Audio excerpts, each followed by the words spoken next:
Is Game Week 18 the perfect week to be using my triple captaincy chip? And who is my preferred Saka replacement ahead of the deadline? All of this and more in today's team selection video. Hey everyone, Sam here, otherwise known as FPL Pricey. In today's video, I'll be running through my team selection ahead of Game Week 18, as well as trying to answer all of the key questions facing all of our sides ahead of the deadline, including two key questions for me in particular: whether or not I want to be triple captaining Mo Salah at home to Leicester in Game Week 18, and who is my preferred Saka replacement in my team. In the meantime, if you could leave a like and subscribe to the channel if you enjoyed today's content, that'd be greatly appreciated. I'm very close to 2,500 subscribers. It'd be amazing to hit that before we get into 2025. So thank you very much in advance if you want to do so. Let's have a quick look at my team performance from Game Week 17. 89 points, a really good week. Again, that's the third green arrow on the bounce. So I'm hitting a little bit of a rich vein of form now, although the transfers that I made this week were 3 moves for Robinson, Isak and Ahmad. So 2 of the 3 went really well. Robinson and Isak obviously performing very well. Ahmad not so much, but the data was actually really decent. So very encouraging signs on Amad Diallo in particular. Robinson keeping the clean sheet at home to Southampton. Not much attacking threat there, but he did okay. And Isak, well, what can you say? A hat-trick against, again, a very, very leaky defence, but he's been phenomenal recently. I'm so glad I've actually got him in my side now, and I'm not looking to get rid of him anytime soon. Even with the fixtures turning a little bit, I still back him to do really well. So 17 points from him, but let's be honest, the headline was, of course, Mo Salah. 2 goals, 2 assists, 42 points as a captain. A lot of us captained him, so I didn't gain massive rank boost from him, but I'm very grateful that I did put the armband on him, because if I didn't, this would not be a green arrow. So about a 200k, just over 200k green arrow, a few points scattered around my defence. That extra bonus point at the end for Lewis Hall got me inside the top 700k. Now let's aim for 4 green arrows on the bounce and try to figure out answers to all of the key questions facing our teams ahead of next week. Right then, so on to one of the main topics, and that is Saka looks like he's going to be out for quite a while. Now, in Arteta's press conference, he mentioned that he hopes to have him back before the end of the season and that he'll be out for a number of weeks. Now, that is much more reliable info than we usually get from Arteta. It usually means that he's out for quite a while, and I think we can probably trust it this time. Now, it wouldn't be the craziest thing in the world to suggest that Arteta is throwing a bit of a curveball and lying to us yet again, but it would be pretty bold of him to say he's out for a number of weeks for him then to come back in Game Week 18. So I'm taking that as reliable info that he is out for quite a while, meaning I need to make the move. And I think a lot of us are in that position this week. I made a full video on my top 8 Saka replacements earlier on this week. Do go check that out if you want a run through of all of them. But if I was to keep it simple, I think the easy move for me, and the one that I would prefer making, would be to move Saka onto Bruno Fernandes. Now, Bruno's fixtures aren't amazing over the next run of games, but they do turn positive around, I think it's Game Week 21. So it would be to bring him in a little bit early, hoping that his advanced role, his advanced position under Amorim is enough to guide us through the next few fixtures until Man United's games turn a little bit more positive. The data's good. Wolves isn't a bad fixture, although Wolves at home have actually been pretty solid defensively on the data at least. So it might not be the easiest run for Bruno. That being said, I think he is, for my money anyway, if you just want to make the one move, probably the best replacement for Saka. I do prefer him over the likes of Ødegaard. I prefer him over the likes of the Liverpool boys as well. I just don't think the expected minutes are reliable enough, and taking a gamble on which ones are going to start each week is going to be difficult. Bruno, we know what you get. You get set pieces, you get penalties, you get a 90-minute man every single week. Yes, Man United aren't anywhere near as good as Liverpool at the moment, but the data is still strong, and you need that reliability over the next coming period of really congested fixtures. That being said, this actually isn't the move I'm going to be going for this game week. I see an opportunity elsewhere, and although Bruno would be the simple thing, I'm going to be a bit more aggressive this week. So like I said, I saw a bit of an opportunity for myself in my team specifically going into game week 18. Now, I don't have Trent AlexanderArnold at the moment, but I'm a big fan. I really wanted him for this fixture period. And a couple of weeks ago, I decided that I wanted to prioritise Isak over Trent, and that given the structure of my midfield trio of premiums, I couldn't quite afford both. So I went with Isak. Obviously, he bagged me the hat-trick, so I'm very happy with that decision. But Trent looked phenomenal against Spurs. I really think that Trent is going to be a very good asset to own over the next coming period. Now, obviously, this is probably the best jumping on point for Trent. Leicester at home. We all remember what he did on Boxing Day a few years ago. That 24-point haul against Leicester lives long in the memory and one of my favourite all-time FPL memories. That shouldn't colour our opinion here. They're completely different sides to back then, but it does just play on your mind a little bit, I suppose. And the fact that Trent's looked really good, the data at 0.36 XGI per 90 is phenomenal as well. I've got to have him. I just really think that he's a massive upgrade on that third or fourth defender I've got at the moment. And let's be honest, Rico Lewis, who has been very, very frustrating, although he's got good fixtures to come, I still back Trent to do a lot better than him over this run. Even for a -4, I think he massively outperforms Rico Lewis. And I think that this is an aggressive play that pays off for me over the next few game weeks. The other reason I want to do this move and get Trent in early is because we have a double game week for Liverpool that will be squeezed in somewhere, you would think, in the next 7 or 8 weeks. Now, it's looking likely that's going to be in game week 25, where they'll play Wolves at home, Everton away. You might want to use your assistant manager chip on that, but at the same time, you want as many other Liverpool assets as possible. I don't plan on owning a third Liverpool outfielder. So if I did want to use Arne Slot as my third Liverpool asset come game week 25, that's absolutely fine. And I can still have Trent. So I do want to have him in as soon as possible for the great run of fixtures ahead of that double game week to be locked in. Now, obviously, that's unconfirmed at the moment. We're just basing it on probability. So that's one half of it and the opportunity that I saw. But it does mean that I couldn't have Bruno as my Saka replacement. I just didn't have the funds. So the player that I've opted to go with, and I have locked these moves in now, so he is in my side now, is a move back to Bryan Mbeumo. Now, there will be question marks about that. I understand why some people would disagree with that, and there are alternatives. You could look at Ismail Assar, you could look at Anthony Gordon. I think I could have just about afforded the Liverpool boys, but I've already explained why I didn't want to go there. But Bryan Mbeumo, for me, despite the fixtures over the next 5 or 6 game weeks, I still think will tick along really nicely, and he ticks all of the boxes that Bruno Fernandes does in terms of penalties, the expected minutes. He's 90-minute man every single week. And actually, I'm not that scared of the next 5 fixtures. Now, obviously, the 2 away games against Brighton and Southampton are absolutely fine. I back him for points in both of those games. The 3 home games on paper look very tough.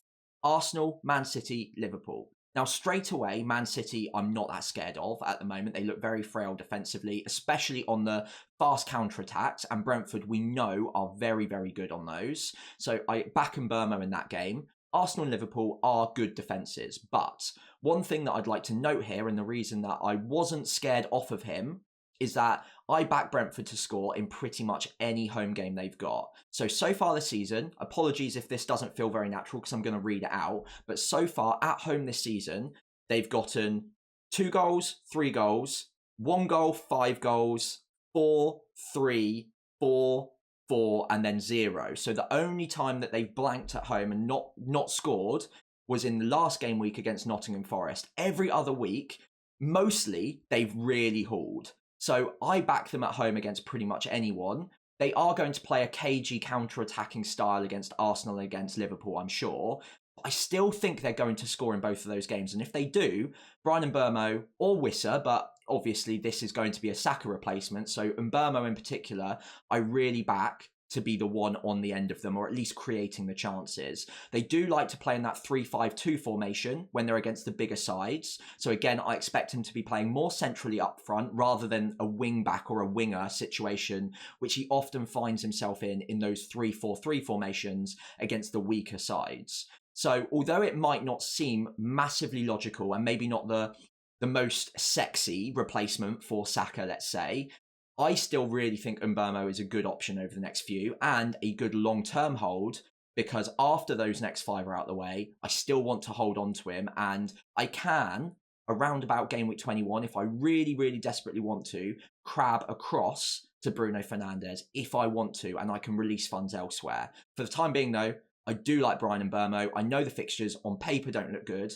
but I still fancy it, and it enables me to get Trent Alexander-Arnold as an upgrade for Rico Lewis. So that's a -4 that I've locked in now, and honestly, I feel pretty comfortable about it. So before we come on to the captaincy and the triple captaincy discussion, I want to run through Rob T FPL's match projections once again. A massive thank you to him for letting me use those, and do go check him out on Twitter, Blue Sky, at Rob T FPL if you get the chance. Great graphics on there. I'm just picking one of them.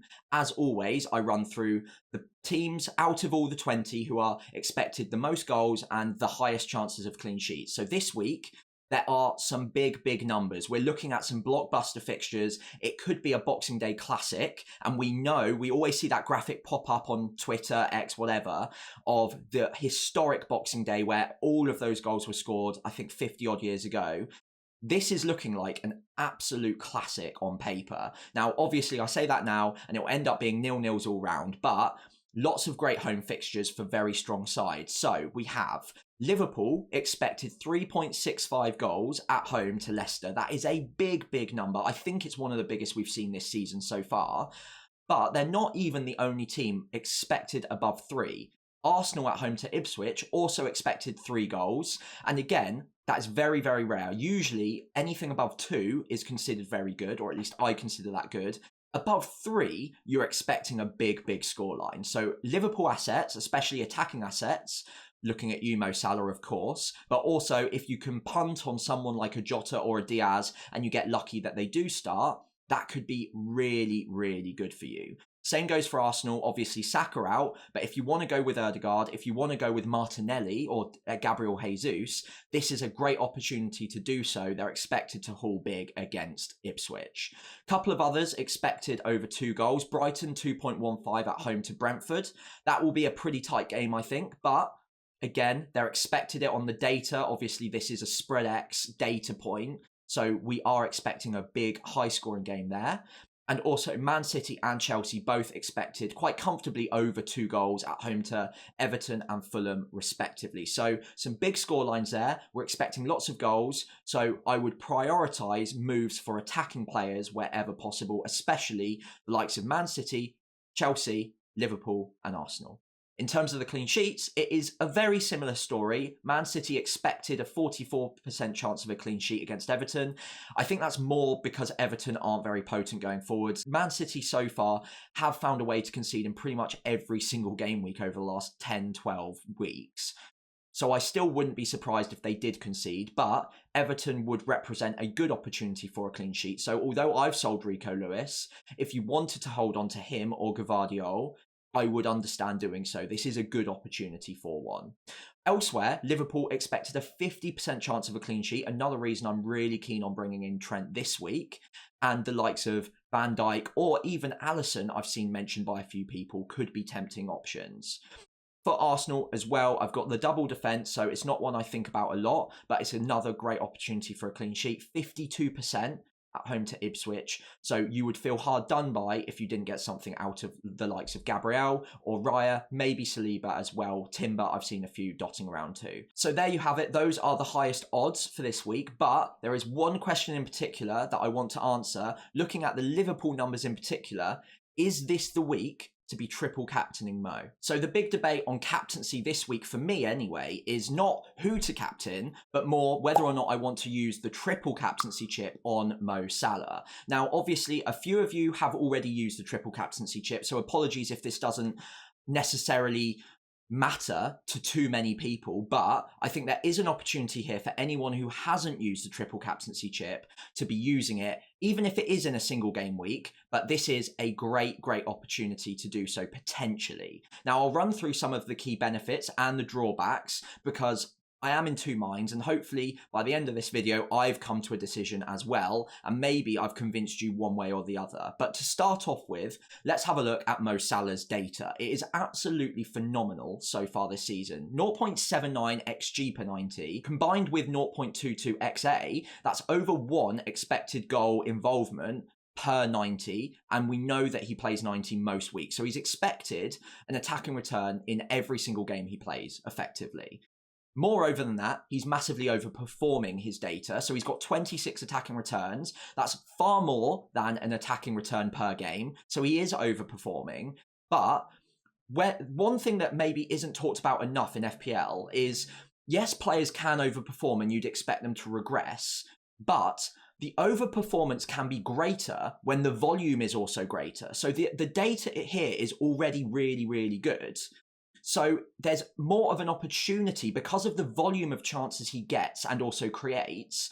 He has the opportunity to overperform to a much bigger degree than someone, let's say, that has one shot a game. Now, if you have one shot and one cross a game, the maximum you can get, the most you could possibly overperform, is by getting 2 attacking returns, 1 for the goal, 1 for the cross. Whereas with Mo Salah, he's getting 4 or 5 big chances a game at the moment, at least 2 or 3.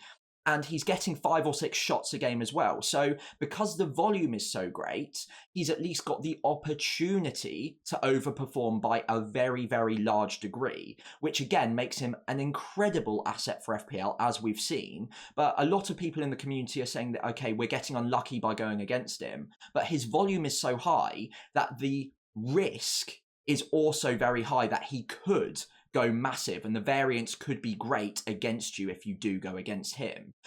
But that being said, he is overperforming, so that is worth noting here.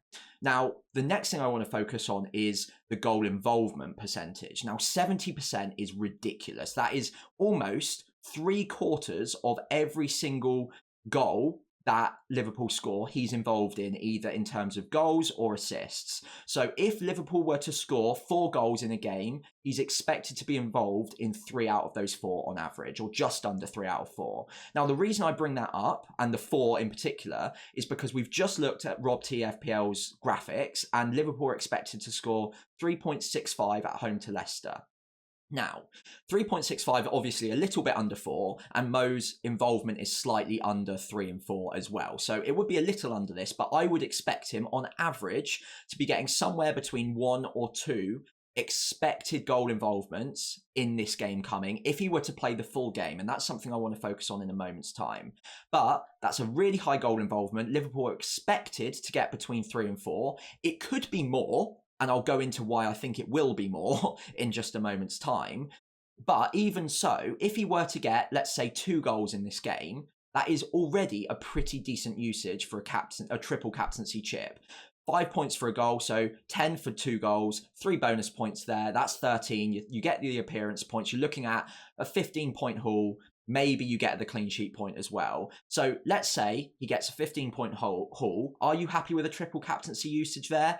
Absolutely you are. That's 45 points and 15 more than anyone else who's just captained him. 15 points on a triple captaincy chip, although it doesn't seem like tons and tons and tons, and maybe you want to aim for a double game week where the chances are, or that there is at least a chance he could get something like 20 or 30 points.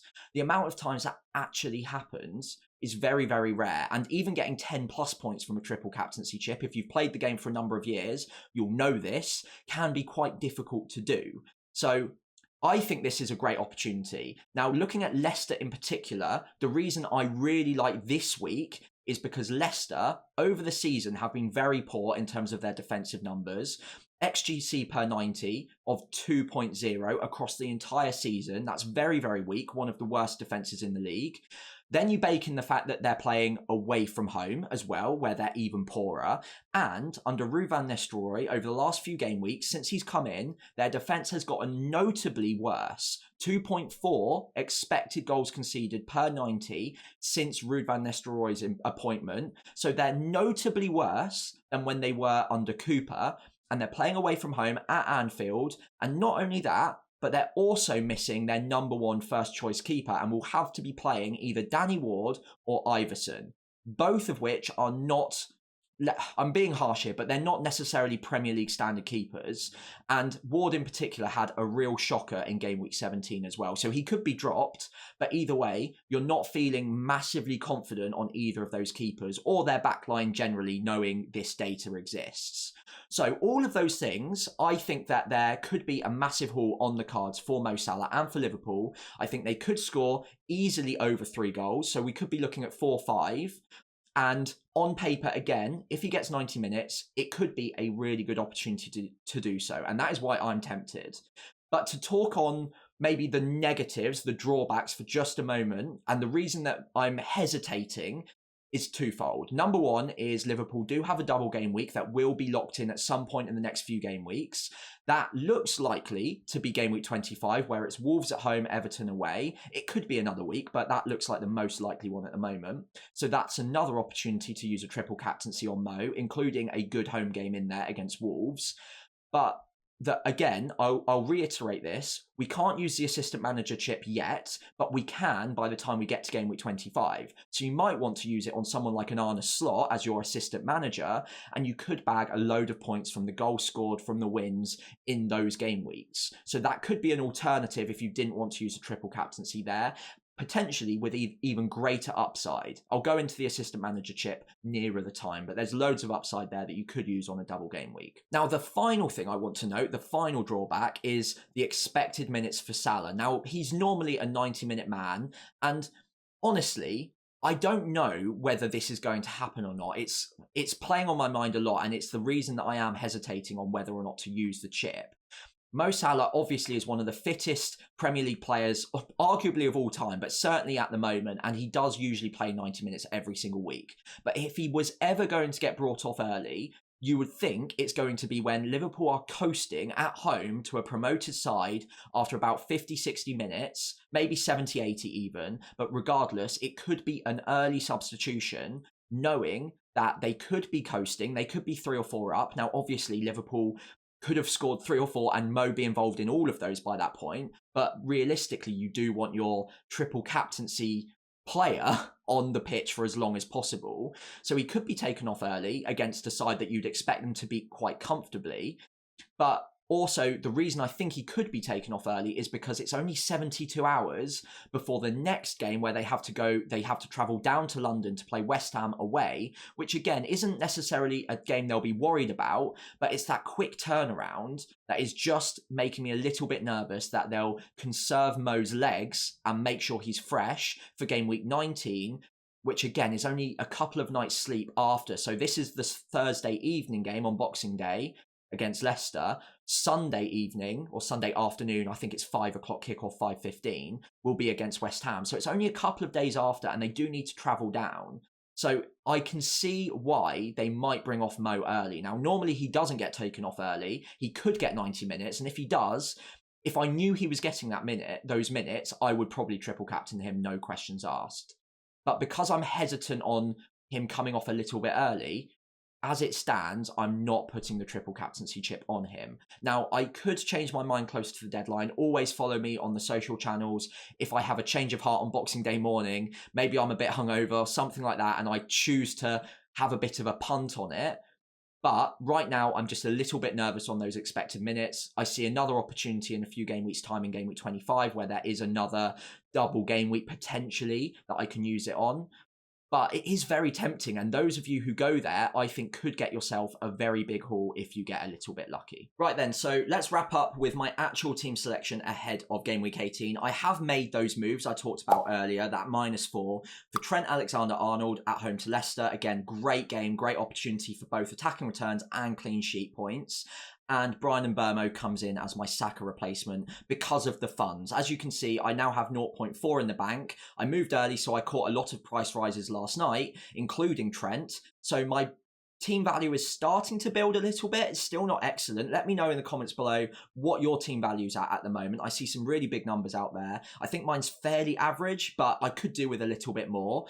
Now, let's have a look at the team in general. Double Arsenal defence, so Raya and Gabriel again. I think there's opportunities for set-piece goals for Gabriel as well. And again, as we saw, a good chance of a clean sheet for Arsenal at home to Ipswich. Lewis Hall at home to Aston Villa, I don't think is an excellent fixture for him, but at the very least it's at home, and he has been brilliant recently, so maybe that's a little bit of a gamble on that. But my alternative is Anthony Robinson away at Chelsea, and I'm really not backing a clean sheet for Fulham there, although they have been excellent recently as well. So Hall comes in as my third defender at home to Villa, not expecting big things there. But elsewhere, really happy with the team. In midfield, Saka's obviously gone, but I've still got Palmer, and the captaincy armband is, of course, on Mo Salah at home to Leicester. Could put it as a triple captaincy, but as I've just explained, I'm hesitant as it stands, and I'm probably not going to go there just yet. Do tune in on Boxing Day as I lock in my team on the social handles above, just as confirmation, of course. Bryan Mbeumo comes in away at Brighton. I've already explained that I actually don't mind the next 5 fixtures, but I think Brighton in particular is not a bad one at all for Brentford, and I do see points on the table for him there. Semenyo at home to Crystal Palace. I've benched both of his goals since I brought him in against both of the Manchester clubs. I'm really hoping he comes good for me against Crystal Palace at home, although Palace haven't been too bad, obviously barring their 5-1 defeat to Arsenal.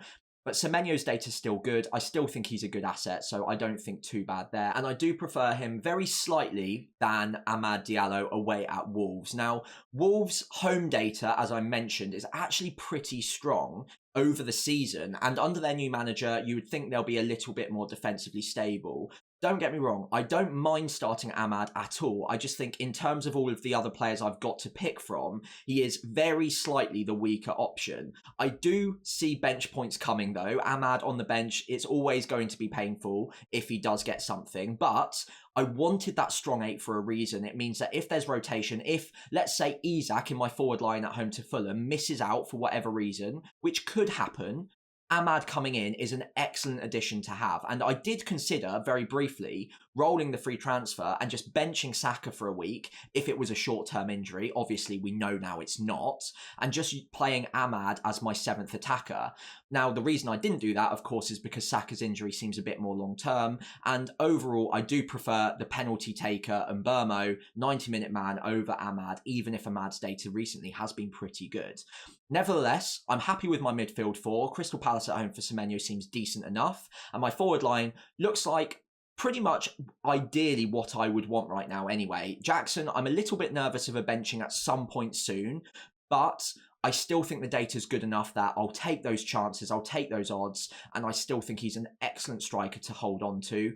Isak, what more can I say? Hat-trick in the last game week, excellent form, and against Villa, I still back him for goals. And Pedro, although he's been frustrating, at home to Brentford, we saw it on the Spread X odds from Rob T. Over 2 expected goals, so I'd be foolish to bench a penalty taker who's getting decent minutes at home to a side that have been leaky. I think there are goals on the cards for Pedro soon. And although people are getting frustrated, I want to hold on to him. For the price point, I still think he's good value for money. On my bench, as I mentioned, Amad, Robinson, Greaves, who's lost his place seemingly, but I don't think I need to worry about that last bench spot too much at the moment. It's very low priority. Overall, really happy with the side. -4 means that I'm maybe starting on the back foot slightly, but I'm really happy with the makeup of this 11, and I'm hopeful that it's enough to propel me even further up, and hopefully that 4th green arrow is maybe coming my way as a late Christmas present on Boxing Day. In the meantime, if you could leave a like and subscribe to the channel as we wrap up today's video, that would be really appreciated if you did enjoy, of course. And any questions you've got leading into the deadline, just leave them below and I'll try and answer them all before we lock in our sides on Boxing Day. Finally, this will be the last time I talk to you before Christmas Day, so if you do celebrate it, I hope you have a fantastic day, and I'll see you on the other side of it as we start preparing our sides ahead of game week 19, a very quick turnaround yet again. So come back to me soon and I'll get you all set up ahead of game week 19 after the Christmas period.